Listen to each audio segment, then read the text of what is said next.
Hey, 10635 here, and here's something a little different. This is a Robopet that was sent in to me to be fixed, along with a RoboSapien X, a Red V2, and a Mini RoboWisdom, which Mini RoboWisdom is done, which I'll be showing him later.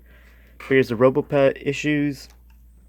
He's missing a pin, so I'm not sure how I'm going to fix that part, but something, well, some way. And it has stripped gear in the leg.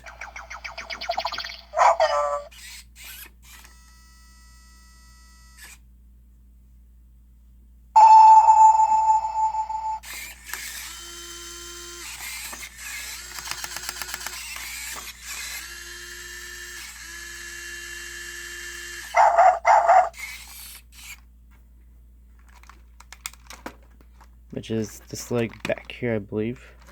Yeah, you see? No resistance at all. And of course I do have a parts unit that I bought a while back. A green one. I actually already have a green one, so I don't mind using this one for the parts I need. I can't get the little rivet part out, but we'll use the gear, and at some point in the future I'll probably get it fixed. And I'll have two green ones. But yeah, stay tuned for more. Thanks for watching, and bye.